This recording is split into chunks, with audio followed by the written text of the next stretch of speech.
Hello, everyone. My name is Tristan Spaeth, and today I'll be talking about the Communication Decency Act of 1996, and specifically Section 230. Um, Section 230 states, no provider of users of any interactive computer service shall be treated as the publisher or speaker of any information provided by another information content provider. What does this mean?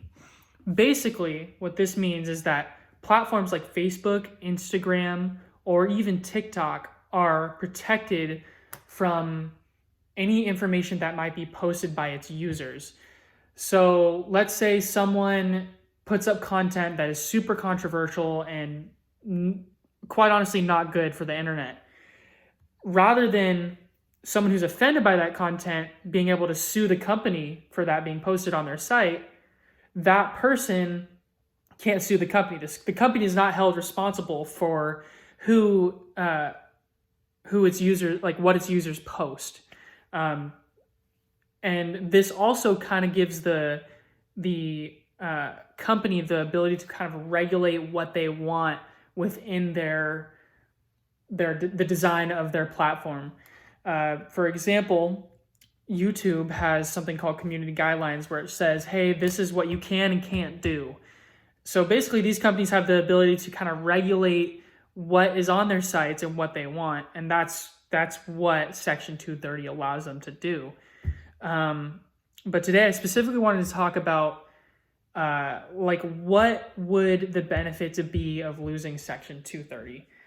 And I kind of came up with three main benefits of what would happen, But the first one I kind of wanted to talk about today was there would be better regulation on these sites.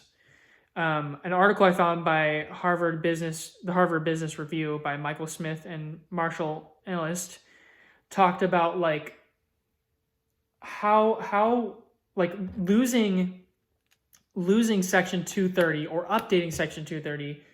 It basically talks about how losing Section 230 and updating Section 230 would affect these specific companies who do bad things, like for example Pornhub using minors in their videos, or specific examples like online dark web pharmaceutical sales, or even the purchasing of illegal weapons.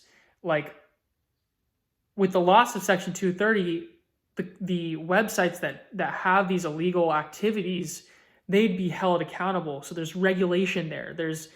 Rather than the person posting the content, the website gets hurt. So it provides them with more action to attack the situation.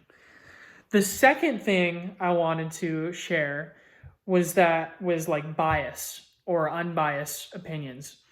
A lot of the time, there are companies that make these social services that are either left-leaning or right-leaning.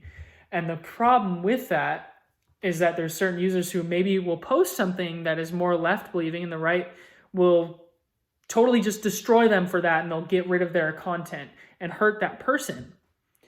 With the loss of Section 230, there is now the opportunity for people to have unbiased opinions being given out, where there's no longer a biased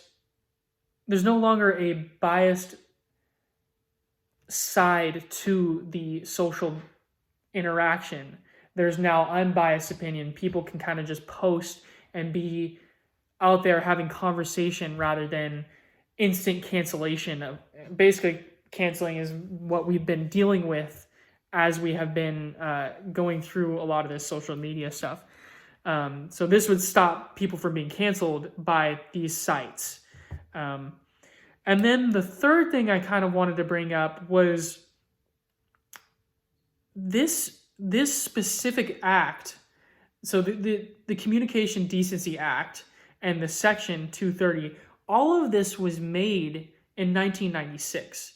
And in 1996, this is when the internet was fully just being introduced to people. And the problem with that is that it was very new and not a lot of people were in the know of how it worked. And so people didn't know there would be social media sites like Facebook, Instagram, and TikTok. People didn't know that there would need to be these regulations, these protections.